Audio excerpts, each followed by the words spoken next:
Assalamualaikum warahmatullahi wabarakatuh. Waalaikumsalam warahmatullahi wabarakatuh. Sebelum kita memulai kegiatan bimbingan kelompok hari ini, alangkah baiknya kita berdoa terlebih dahulu. Boleh bantu Ibu pimpin doanya? Baiklah, sebelum kita memulai kegiatan pada siang hari ini, ada baiknya kita berdoa menurut agama dan kepercayaan masing-masing. Doa dimulai.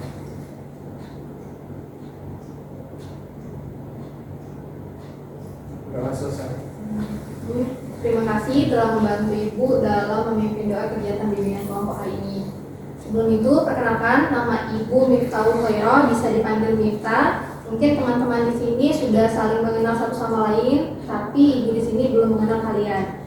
Jadi, perkenalkan nama lengkap kalian sama nama panggilan. Dimulai dari sebelah kanan dulu. Perkenalkan, nama saya Muhammad Emir Alikar, biasa dipanggil Emir. Perkenalkan, nama saya Muhammad Abdul Irsyad, biasanya dipanggil Akar. Perkenalkan, nama saya Arif Fikran Saragi, biasa dipanggil Jordan. Perkenalkan, nama saya Dani Julian Rahmat, biasa dipanggil Julian Dari. Perkenalkan, nama saya Mutiara Binti Sabila, bisa dipanggil Bening. Nama saya Purnasdara Zakira, bisa dipanggil Kino. Perkenalkan, nama saya Dinda Jomawati, biasa dipanggil Didin. Perkenalkan, nama saya Mas Kalisa Fernanda, bisa dipanggil Dinda. Oke, Ibu ulang lagi. Di sini ada Emir, ada Atar, ada Jordan, ada Julian, kemudian ada Bening, ada Kinov, ada Ririn, sama ada Dinda. Oke, mungkin seiring berjalannya waktu nanti kita bisa mengenal satu sama lain. Jadi sebelumnya ada yang udah pernah mengikuti kegiatan bimbingan kelompok belum? Ada yang pernah, ada yang juga belum. Jadi Ibu jelasin terlebih dahulu, bimbingan kelompok itu adalah kegiatan layanan. Dengan memanfaatkan dinamika kelompok, kita nanti akan membahas suatu topik gunanya untuk mengentaskan sebuah permasalahan dan memecahkan sebuah masalah, sekaligus juga di dalam ini memperoleh manfaat dalam kegiatan ini. Di dalam bimbingan kelompok ini tersendiri itu terdiri dari 4 asas. Yang pertama itu ada asas kerahasiaan, yang mana nanti ketika anak-anak menyampaikan data, menyampaikan informasi, menyampaikan pendapat, itu hanya teman-teman di sini aja yang tahu, nggak boleh disampaikan keluar. Artinya kemampuan kalian dalam menjaga rahasia. Kemudian ada asas kesukarelaan. Artinya teman-teman di sini sukarela mengikuti kegiatan layanan bimbingan kelompok ini. Sukarela. Yang ketiga ada asas keterbukaan. Artinya nanti ketika teman-teman memberikan pendapat, memberikan opini mengenai topik yang akan kita bahas, itu dilakukan secara terbuka dan kita di sini membahas suatu topik mengenai motivasi belajar tadi. Yang keempat itu ada asas kenormatifan. Artinya kegiatan ini berjalan sesuai dengan norma yang berlaku di masyarakat sekitar kita. Selanjutnya itu kita akan membahas mengenai topik tugas. Topik tugas itu adalah topik yang Ibu berikan. Itu berupa topik yang dibahas adalah motivasi belajar. Tujuan dari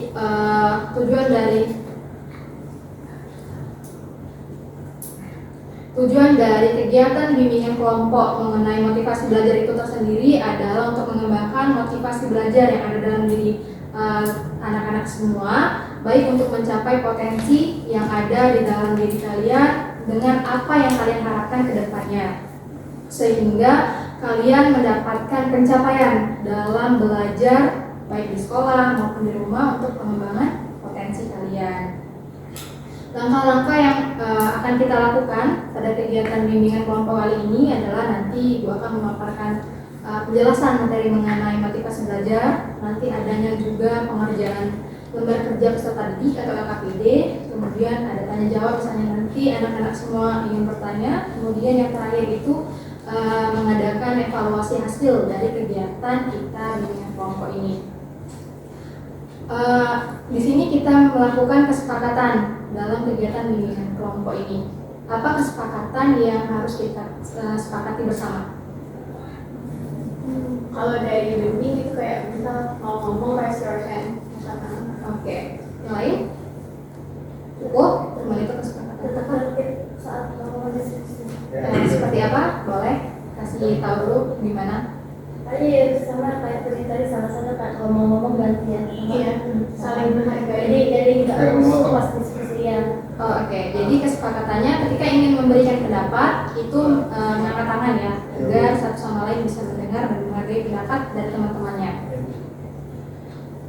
Oke, sebelum kita melakukan kegiatan bimbingan kelompok ini, apakah anak-anak semua sudah siap mengikuti kegiatan ini? Siap. Siap? Siap. Oke. Sebelum itu, Ibu akan membagikan lembar kerja peserta didik atau LKPD. Ini nantinya akan kalian kerjakan di akhir dari kegiatan ini. Enggak, sampai sana aja. Ini sini.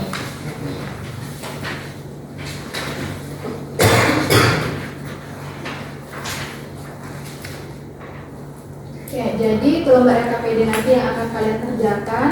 Sebelum itu, Ibu akan menyampaikan mengenai motivasi belajar tadi. Teman-teman di sini ada yang pernah mendengar nggak atau pernah mengetahui mengenai motivasi belajar itu menurut pendapat teman-teman itu seperti apa? Motivasi belajar nih, ada yang mau memberikan pendapat? Boleh, silakan. Jadi menurut saya motivasi belajar itu kayak suatu dorongan yang bisa dari internal atau eksternal suatu individu yang membuat dia mau untuk belajar. Oke, jadi dorongan dari internal dan juga eksternal dari dalam diri untuk mendorong dari proses pembelajaran. Ya. Ada lagi yang memberikan pendapat mengenai motivasi belajar itu menurut anak-anak semua itu apa sih? Motivasi. Sebelum kalian mengerjakan tugas yang diberikan sama guru, pastinya ada semangat dong mau mengerjain itu. Nah, apa yang membuat kalian semangat itu? Kalau Mendapat nilai yang bagus. dari diri itu kayak misalnya keinginan dari diri sendiri untuk lebih baik ke depannya dalam hal belajar di kelas maupun dorongan dari diri sendiri, atau biasanya kalau dari internet itu kayak motivasi dari orang ini nih, aku pengen gini, nah itu dapat dorongan belajar dari eksternal tadi. Oke, jadi ininya itu adanya dorongan ya dari dalam diri. Kalau yang lain ada yang mau memberikan pendapat mengenai motivasi belajar itu seperti apa menurut anak-anak semua? Tahu udah hampir sama nih persepsinya, pendapatnya dari teman-teman yang memberikan pendapat tadi. Sepakat? Oke. Jadi dari penjelasan Ibu ini mengenai motivasi belajar itu adanya kekuatan yang mendorong dari dalam diri kita, baik dari dalam diri maupun di luar diri kita, adalah untuk mengambil sebuah tindakan yang nyata. Artinya ketika kita memiliki semangat nih ingin melakukan sesuatu, artinya itu tuh tindakan yang nyata. Adanya dorongan, adanya dukungan dari dalam diri kita untuk mengerjakan sesuatu, melakukan sesuatu, yaitu tentunya belajar. Dorongan dalam melakukan belajar. Nah, di motivasi belajar itu tersendiri itu adanya beberapa indikator. Yang pertama itu tekun menghadapi tugas. Nah, dari tekun menghadapi tugas ini ada nggak dari anak-anak di sini tidak suka nih pelajaran apa yang kalian kurang suka lah, sehingga membuat kalian tidak menyukai pembelajaran itu dan tidak mengerjakan tugas itu? Apa? Atau yang suka kalian mata pelajaran yang kalian sukai? Ada apa? Kalau aku suka mata pelajaran Geografi. Kalau boleh tahu kenapa geografi? karena kebetulan salah satu impian saya itu kan menjadi ahli lingkungan. Nah itu untuk kuliahnya atau hal yang harus dikuasai itu salah satunya geografi. Oke, kalau yang lain tekun dalam belajar. Ini pembelajaran apa sih yang aku senangi buat aku bisa menyelesaikan tugas itu? Karena aku suka pembelajaran itu. Ada? Kalau aku sih suka seni budaya. Ya. Karena kan kalau kita lagi ngelakuin seni budaya itu biasanya kreativitas kita, ide-ide kita tuh bisa kita salurkan melalui pembelajaran itu. Oke, jadi dengan adanya bakat mungkin ya yang di dalam diri kita itu disalurkan melalui mata pelajaran seni budaya tadi. Selanjutnya ada ulet menghadapi kesulitan. Nah, dari anak-anak sendiri di sini nih, ketika kalian tidak mengerti atau memahami pembelajaran di dalam kelas atau suatu pembelajaran ini yang tidak menyenangkan, boleh Ibu mau dengar pendapat dari kalian satu-satu nih, apa yang kalian lakukan ketika kalian mengalami kesulitan dalam belajar? Apa yang kalian lakukan untuk mendorong motivasi belajar kalian? Oh, boleh dari sini. Yang kamu lakukan pada saat kalian ingin belajar dengan musik saat belajar. Jadi kayak memicu nih buat semangat belajar. Selain daripada itu, untuk menunjang pembelajaran, ini kan indikatornya ini ulet menghadapi kesulitan. Artinya ketika kalian sulit mengerjakan tugas, apa yang kalian lakukan? Mendengar musik pada saat mengerjakan tugas itu. Selain daripada itu, lagi mengulang pembelajaran mungkin bisa jadi pada saat di rumah mengulang lagi pembelajaran. Kalau dari kamu yang dilakuin Mencari informasi internet. mencari, jadi misalnya nggak paham nih, cari-cari nih. Ya. Selain cari di internet itu, apa yang kamu lakukan? Bertanya kepada kawan yang mungkin lebih paham informasi. Oke, jadi mencari sumber di internet, kemudian bertanya dengan teman. Kalau kamu? Sama searching di Google juga Kak, atau biasanya pas saat pelajaran itu dicatat. Jadi resume mata pelajaran kemarin dibaca-baca lagi. Biasanya. Jadi mengulas lagi ya, Mengulas pembelajarannya. lagi. Kalau kamu? Kalau aku sering buka YouTube karena kan aku terus orang visual belajarnya, jadi kayak gambar baru bisa hafal gitu. Terus baru di review lagi kayak bertanya sama teman, tanya jawab sama teman-temannya kelas itu. Oke, jadi belajar lewat YouTube untuk mengulas lagi pembelajaran mungkin yang belum dipahami di kelas. Kalau kamu apa? Kalau saya sih Bu, saya lebih suka coba mengingat kembali apa yang sudah diketahui, dan paling suka itu bekerja bersama teman-teman karena itu dapat menukar informasi dan bisa membangun suatu kerjasama yang baik dalam menjalankan tugas serta bisa mengetahui apa yang kita belum tahu. Oke, jadi kamu ini orangnya yang lebih suka bekerja tim, Iya. bekerja kelompok gitu, untuk saling bertukar informasi. Iya. Artinya kamu ini tidak mau berkembang sendiri nih, jadi mengajak teman-teman yang lain mungkin dalam mengerjakan tugas itu menyelesaikan tugas secara bersama-sama gitu. Kalau kamu? Kalau saya Kamu sih, lakuin? saya cari-cari di berbagai media tentang apa yang belum saya tahu. Saya juga manfaatkan teknologi seperti AI kan. Iya. Lalu juga saya bertanya kepada teman yang saya rasa dia paham. Terus kalau memang seandainya tugas ini masih butuh waktu lama, jadi kumpulkan saya sempatkan bertanya ke guru hafal lagi. Oke, jadi selain juga belajar melalui internet mungkin bertanya juga langsung kepada guru. Kalau kamu? Kalau saya seperti Jordan, memanfaatkan teknologi untuk mencari informasi-informasi yang bisa ketahui. Terus kalau misalnya yang belum mengerti, kalau di sekolah mungkin saya akan bertanya kepada guru makan. Biasanya mata pelajaran apa yang mungkin sulit ya dipahami, itu mata pelajaran apa? Bahasa Jerman. Bahasa Jerman. Iya, di kelas kerja dari bahasa Jerman. Kalau kamu bahasa Jerman juga? Bahasa Jerman, matematika, biologi. Banyak juga ya. Kalau Emir? Kalau Egar biasanya belajar berhenti lagi di les, karena Egar itu kalau pulang sekolah langsung les sampai dengan jam 8.30. Oke, artinya dalam menghadapi kalian masing-masing menghadapi kesulitan dalam belajar, artinya tidak putus asa. Iya. Ini nggak paham nih tentang materi yang diberikan sama guru. Artinya kalian bisa mencari di internet, bisa memanfaatkan AI tadi, kemudian bertanya kepada guru dan juga teman-teman. Artinya dalam proses pembelajaran yang anak-anak lalui ini adalah sudah cukup menunjang dalam memotivasi diri kalian dalam belajar. Selanjutnya menunjukkan minat terhadap macam-macam masalah. Nah, masalah di sini mungkin dari yang kalian hadapi tadi nih, sulit memahami materi.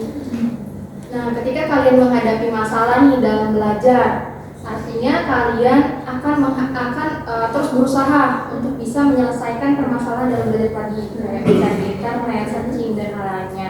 Kemudian lebih senang belajar mandiri. Kalian lebih senang belajar mandiri atau belajar berkelompok? Saya mandiri. Coba kalau kamu senang apa, mandiri atau berkelompok?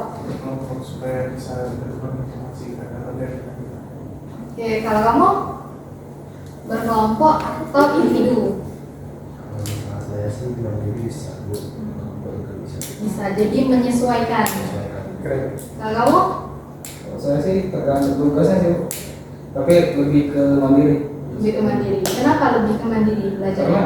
kalau sendiri itu ya saya bisa berpikir lebih jernih, saya juga ya lebih fokus aja sih sebenarnya. Kalau sama kawan kan kadang distract malah jadi main gitu, jadi Oke. tugasnya nggak selesai. Kalau kamu? Saya bilang tadi sih, Bu, bekerja sama kelompok. Iya, bersama kelompok dengan teman-teman. Kalau kamu gimana? Lebih suka individu atau lebih suka mandiri? Iya. Oke, kalau kamu? Kira suka berkelompok Kenapa? karena lebih berinteraksi aja sama orang-orang, terus jadi bisa tahu perspektif Pendapat masing-masing teman itu seperti apa? Iya. Kalau kamu sukanya apa? Kelompok. Kenapa? Karena lebih aja bisa bebas. Oke, jadi lebih memanfaatkan dinamika antara sesama teman di bertukar pikiran tadi ya artinya. Kalau kamu sukanya kelompok juga. Alasannya? Sama. Jadi lebih banyak dominan nih yang memanfaatkan tentang pembelajaran berkelompok. Artinya kalian lebih suka dengan pembelajaran yang bertukar pendapat, mendiskusikan suatu hal, memecahkan suatu masalah, dan yang lain juga ada yang lebih suka mengenai pembelajaran mandiri atau belajar secara individu. Di sini juga ada indikator yang menjelaskan bahwa cepat bosan pada tugas-tugas yang rutin. Tugas-tugas yang rutin itu seperti apa? Menumpuk, kemudian apa? Yang mungkin yang menumpuk itu bisa dibilang kayak misalnya belajar matematika nih. Itu kan ada matematika, ada biologi, misalnya ada fisika. Itu kan banyak nih pembelajarannya dan itu dilakukan secara kalian rutin. Mungkin seminggu itu kan bisa diulas 2 sampai 3 kali. Ada nggak kebosanan pada diri kalian pada saat belajar? Mungkin pernah bosan ya karena kan ada beberapa materi yang udah seminggu sebelumnya dibahas atau kayak tambahan yang bukan di sekolah kita udah tahu ternyata diulang lagi mungkin pas saat itu bosan. Tapi banyak kan enggak sih kita yang banyak enggak. Jadi lebih tidak terlalu terbeban nih dengan hal-hal yang pembelajaran yang berulang-ulang seperti itu. Selanjutnya dapat mempertahankan pendapat, kemudian juga tidak mudah melepaskan hal-hal yang diyakini sama diri kalian. Artinya kayak meyakini saya bisa loh mengerjakan tugas ini walaupun ini sulit, saya bisa menyelesaikan. Seperti yang anak-anak tadi bilang, walaupun saya sulit memahami materi, saya mencoba untuk searching di internet, bertanya kepada guru, bertanya kepada teman. Itu artinya kalian terus mendorong diri kalian untuk menunjang motivasi dalam belajar kalian. Selanjutnya, senang mencari dan memecahkan masalah soal-soal. Ada yang senang di sini memecahkan sebuah soal yang cukup sulit seperti matematika mungkin, fisika, kimia. Ada yang suka nggak? Nggak ada. Kalau kamu suka mata pelajaran apa? Bahasa Inggris, kimia. Kimia. Kalau kimia sulit nggak menurut kamu? Kadang sulit kalau belum terlalu diikutin gitu materi. Berarti kalau misalnya ada tugas nih mengenai kimia nih, artinya kamu berusaha nih buat pemecahan soal itu untuk belajar terus menyelesaikan tugas-tugas yang ada di mata pelajaran kimia tersebut. Kalau kamu suka mata pelajaran apa? Seni budaya. Seni budaya. Kenapa seni budaya? Karena aku suka gambar. Suka gambar. Oh, jadi di sana bisa meluangkan pikiran ya, meluangkan kreasi gitu, buat menggambar dan mengkreasikan tentang apa-apa yang ditugaskan sama gurunya. Mungkin di antara anak-anak semua ada menyukai nih tentang pembelajaran yang menunjang kalian. Ini ketika ada pembelajaran ibu ini masuk, senang cara ibunya ngajar enak, materi yang ibu ini ajarkan udah dipahami gitu kan enak. Artinya kalian bisa memahami suatu pembelajaran itu adalah memahami suatu pembelajaran itu dengan baik. Ada juga nih faktor yang mempengaruhi dari proses pembelajaran. Ada yang tahu nggak faktor apa aja yang mempengaruhi dari proses pembelajaran kalian? Ngantuk itu berasal dari dalam diri kalian atau bisa pengaruh dari teman-teman sekitar? Bisa pengaruh dari cara guru mengajar. Cara guru mengajar. Oke, jadi dari cara guru mengajar itu yang menyebabkan kalian bosan, ngantuk gitu. Ya, jadi dari faktor pembelajaran, faktor yang mempengaruhi motivasi belajar ini tersendiri itu ada faktor internal dari dalam diri dan juga faktor eksternal dari luar lingkungan. Menurut anak-anak semua, ada nggak yang bisa memberikan contoh mengenai faktor internal itu seperti apa dan juga faktor eksternal itu seperti apa?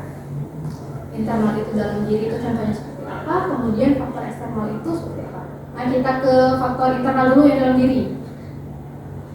Tadi dimulai dari ngantuk katanya tadi kan, artinya dari dalam dirinya kurang semangat dalam belajar. Iya, yang mempengaruhi kalian dalam belajar. Lapar Bu. Lapar. Oke, bisa. Kalau dari saya sih kok ya kemauannya untuk belajar sih. Kalau dia kayak nggak mau belajar ya itu kan mempengaruhi juga. Oke, jadi ya kurangnya motivasi dalam diri kan. Kalau kamu ada lagi yang mau memberikan pendapat? Oke, mungkin kalau dari secara internal dan dalam diri itu mungkin bisa dibilang dari faktor psikologis, baik itu mentalnya, gimana sih memahami suatu pembelajaran sedangkan diri kita sendiri aja itu nggak baik, kurang baik atau bisa dibilang kurang sehat. Artinya ketika guru menjelaskan itu mungkin terlihat ngantuk, capek, dan yang diberikan sama guru itu nggak dapet. Artinya itu adanya faktor yang mempengaruhi dari dalam diri kita sendiri. Kalau dari faktor eksternal, dari luar diri kita, apa yang mempengaruhi? Nah, kalau dari eksternal sih menurut saya kurikulum. Kurikulum, Ya, kenapa kurikulum? karena kan sekarang kan kayak peminatannya tuh udah ditentuin kan sama sekolah. Iya. Jadi dari peminatan itu kan nggak semuanya kayak itu sesuai dengan minat kita. Jadinya malah kayak ada satu pelajaran yang sebenarnya kita nggak minat tapi harus kita pelajarin gitu. Oke, jadi dituntut gitu, Iya. harus bisa mempelajari. Kalau yang lain, kalau dari faktor eksternal, Faktor lingkungan teman sih menurut gue. Teman. Kan misal temen nih, kalau teman semangat tuh pasti kita bakal semangat Iya. juga. Terus kalau temen kayak tiduran malas semangat bakal, walaupun kita nggak pengen tapi bakal tetap ke bawah walaupun dikit gitu. oke, jadi dari faktor lingkungan juga ya, dari faktor teman-teman. Kalau yang lain, faktor yang mempengaruhi kalian belajar itu apa? Kalau di rumah deh, apa yang mempengaruhi kalian belajar? Apa? Gadget. Oke, itu sih yang pengaruh yang mungkin sangat mengganggu ya. Di satu sisi kalian harus mencari referensi di internet, di satu sisi kalian harus dapat menghandle diri kalian dalam pemakaian gadget. Nah, selain daripada itu, faktor yang mempengaruhi itu ada dari keluarga. Mungkin nih kita fokus kita itu kan belajar nih di rumah, tapi di sisi lain mungkin ada dari sebagian anak-anak di sini membantu juga orang tuanya di rumah. Artinya kan ada fokus yang terpecah di situ. Tapi di sisi lain kita harus membantu orang tua sebagai anak, baik itu pekerjaan rumah ataupun hal lainnya. Selain daripada itu, ada lagi nggak? Kurikulum tadi, gadget, kemudian teman dan juga keluarga. Ada lagi nggak faktor yang mempengaruhi proses pembelajaran kalian? Kalau faktor positif kan bisa. Kalau faktor positifnya mungkin kalian bisa memanfaatkan gadget tadi dengan baik untuk mencari referensi. Kalau dalam diri kita, faktor positifnya itu kita harus bisa ada tuntutan nih dalam mengerjakan tugas. Kita harus dapat menyelesaikan hal itu. Artinya motivasi itu dibangun dari diri kita sendiri. Kita harus bisa, karena ketika kita meninggalkan pembelajaran PR nih misalnya di rumah, artinya ada PR satu lagi yang harus dikerjakan. Itu tuntutan, kita harus menyelesaikannya. Itu berdampak positif nggak buat diri kita? Kita dapat memanajemen waktu, artinya di sana. Pengaturan diri kita harus baik di sana. Selanjutnya ada strategi dalam mengembangkan motivasi belajar. Kalau dari kalian nih, apa yang kalian lakukan untuk semangat belajar? Kalau di sini membuat agenda belajar, ada yang membuat agenda belajar? Kayak list tugas gitu? Aku apa ada? Ada. Iya, kami itu Ini di kelas saluran. ada saluran WA buat kayak tukar-tukaran ide, buat komunitas belajar lah di WhatsApp. Di WhatsApp itu. Jadi dari teman-teman semua di dalam satu saluran itu saling bertukar pikiran gitu ya. Ya, benar. Kalau dari diri kalian sendiri, bagaimana cara kalian mengatur agenda pembelajaran itu? Buat list tugas tadi. Kemudian? Mempelajari materi yang ingin dibahas. Oke, artinya itu memanfaatkan waktu juga, manajemen waktu. Menentukan gaya belajar. Ada yang udah tahu gaya belajarnya? Sudah. Kalau kamu gaya belajarnya apa? Visual, audio, Audio visual kamu? Sama. Kalau kamu? Sama sih. Audio visual. Kalau kamu apa? Sama juga audio visual. Kalau kamu? Kalau dari presentasi tuh kayak 40% visual, 30% audio, 30% teks. Oke, jadi kombinasi. Iya, kombinasi. Kalau kamu? Lebih dari audio visual. Tapi lebih dominan visual. Oke, kalau kamu? Apanya yang sama? Audio visual. Kalau kamu? Sama. Berarti rata-rata di sini lebih suka mendengarkan. Jadi misalnya memakai perangkat pembelajaran, misalnya media yang inovatif nih, memanfaatkan medianya, kalian tuh seneng, lebih interaktif lah kalian dalam pembelajaran, nggak bosan dan nggak ngantuk ya. Selanjutnya ada istirahat. Artinya ketika kalian jenuh dalam belajar, capek, kalian boleh istirahat pada saat kalian belajar. Tapi tidak lupa tugas itu harus diselesaikan karena ada masih banyaknya tuntutan yang harus kalian selesaikan dalam pembelajaran itu. Hindari gangguan dari belajar. Nih, Ibu mau minta pendapat dari masing-masing kalian. Cara gangguan apa yang biasanya kalian temui pada saat belajar? 90% HP pasti. Notifikasi. Iya, Apa? Notifikasi. Notifikasi apa itu? Iya. Sosial media. Iya, sosial media. Oke, jadi sebagian besar itu gangguannya itu handphone. Iya. Lebih besar. Cara masing-masing kalian deh untuk bisa menghandle dari pemakaian gadget dan juga cara belajar kalian itu gimana? Matiin notifikasi yang nggak perlu, yang nggak penting, misal kayak notifikasi dari sosial media ini kita matiin, yang penting itu terus dipisahin kayak WhatsApp tuh ada notifikasi kan, terus orang-orang atau Iya. grup ini kita bedain biar kalau yang ini penting banget kita tahu gitu. Kalau yang lain gimana? Cara kalian menghindari gangguan belajar itu? Selain notifikasi, selain handphone deh, yang mengganggu kalian belajar di rumah mungkin? Kalau di sekolah mungkin teman. Kalau aku sih cara menghindarinya kayak apa ya, bikin batasan belajar gitu. Maksudnya dari kayak belajar malam ini nyelesain tugas yang ini sama ini. Jadi kayak aku harus nyelesain tugas dua ini. Kalau belum selesai ya berarti belajarnya belum selesai gitu. Atau saya pakai timer kayak 1 jam, setelah 1 jam baru selesai gitu. Proses menggunakan memanfaatkan timer itu cukup efektif kalau dalam pembelajaran. Misalnya kita hitung 30 menit, 25 menit kita belajar, 5 menitnya kita istirahat. Begitu juga rules selanjutnya, atau 1 jam kita belajar, 15 menit kita istirahat. Karena hal itu akan banyak dampak positifnya buat kita. Belajar kita lebih efektif, kita memahami materinya lebih cepat karena adanya adanya pacuan gitu. Aku harus selesai di bagian ini karena harus menyelesaikan bagian yang lain di jam berikutnya. Selanjutnya cari suasana yang tepat. Kalau cari suasana yang tepat, gimana? Suasana apa yang kalian inginkan dalam belajar itu? Menunjang pembelajaran? Sunyi. Sunyi. Sejuk. Sejuk. Kalau di kelas sunyi nggak? Enggak. Saya juga. Jadi kalau belajar di kelas itu gimana? Enggak efektif sih. Bener nggak efektif? Enggak kalau untuk mendalami materi, tapi kalau untuk cuma Ngerjain. iya jadi gue atau sekali lewat kayak ini yang cuma kita pelajarin belajar review di rumah oke. Oke. Jadi dari pembelajaran yang ada di sekolah itu bisa direview lagi di rumah karena adanya gangguan dari teman-teman mungkin, kemudian dari suasana pembelajaran yang ramai mungkin ya.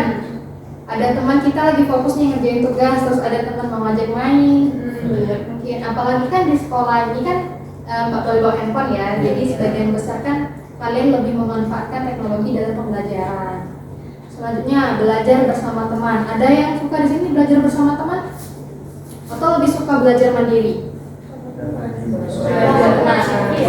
Sama teman. Apakah belajar bersama teman itu menurut kalian efektif? Sesuai temannya. Efektif kalau ada timbal balik. Iya, kalau timbal balik saling bagus tukar efektif. informasi satu sama lain. Oke. Kalau misalnya kalian diskusi nih, misalnya kalian berempat laki-laki satu kelompok, kalian berempat yang perempuan satu kelompok. Menurut kalian nih, kalian kan udah hampir 1 tahun nih satu kelas. Menurut kalian kalau kalian berempat diskusi efektif nggak?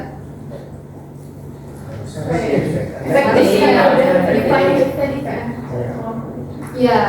Oke, jadi masing-masing kalian kan udah saling memahami, artinya sudah bisa saling memberikan pendapat masing-masing mengenai pemahaman, mengenai pengertian tentang topik ataupun masalah yang dibahas.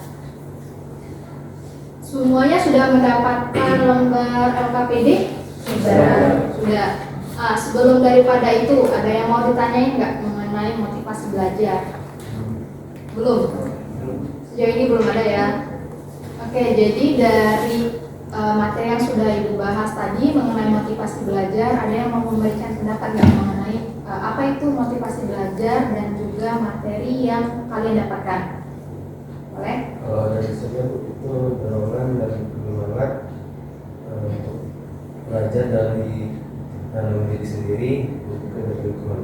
Oke, yang lain ada yang memberikan pendapat? Terus dan juga kembali motivasi belajar tadi bisa dari 2 faktor ya, faktor internal dan faktor eksternal. Oke, ada yang lain? Kalau menurut saya juga sih Bu, sebagai itu bisa menjadi dorongan untuk mencapai apa yang kita inginkan seperti nilai besar. Oke, jadi adanya dorongan untuk mendapatkan sebuah hasil dari pembelajaran itu tersendiri. Semuanya sudah mendapatkan lembar LKPD? Sudah. Silakan diisi dulu lembar LKPD-nya.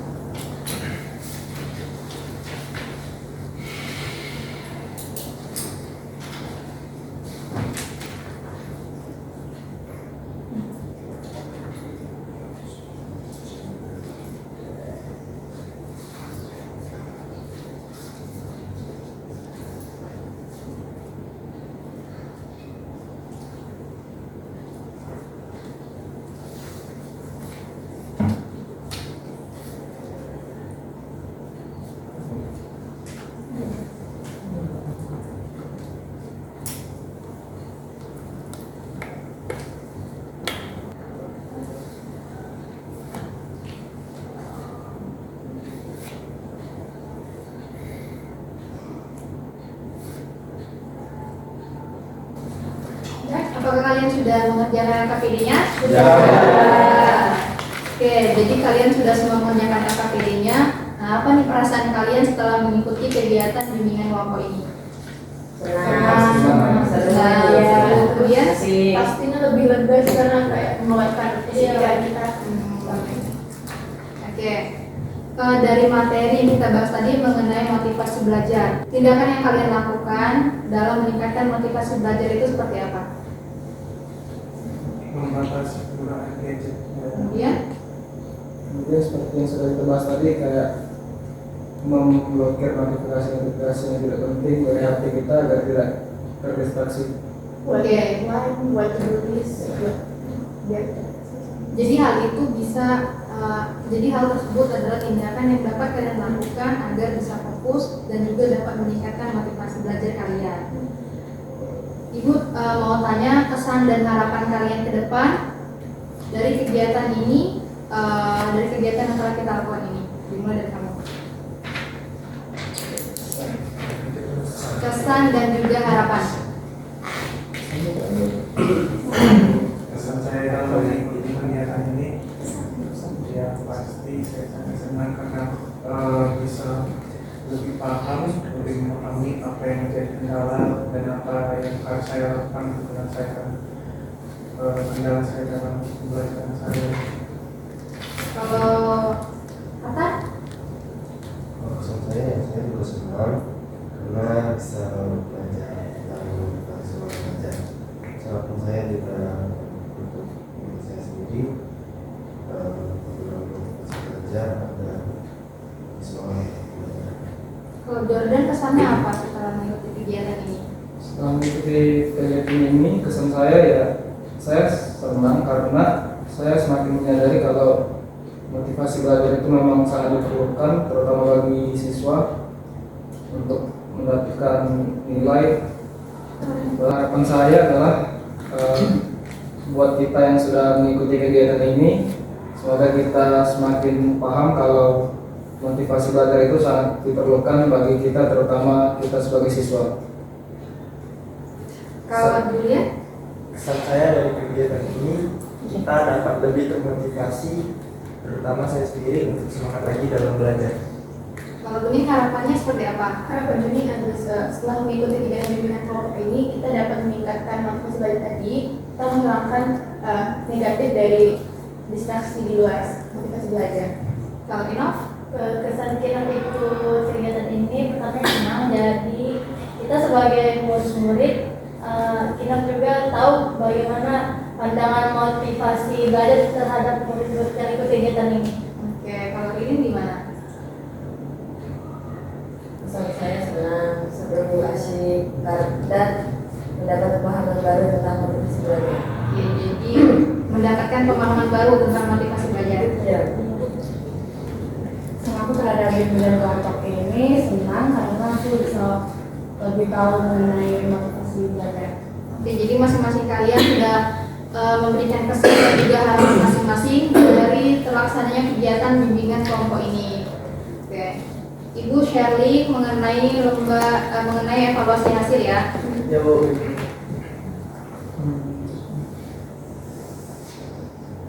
Silakan diisi dahulu. Oke.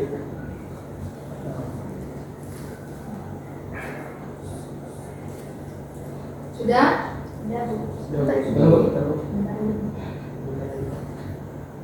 Sudah semua isinya? Sudah. Sudah. Benar Bu. Dimulai Bu.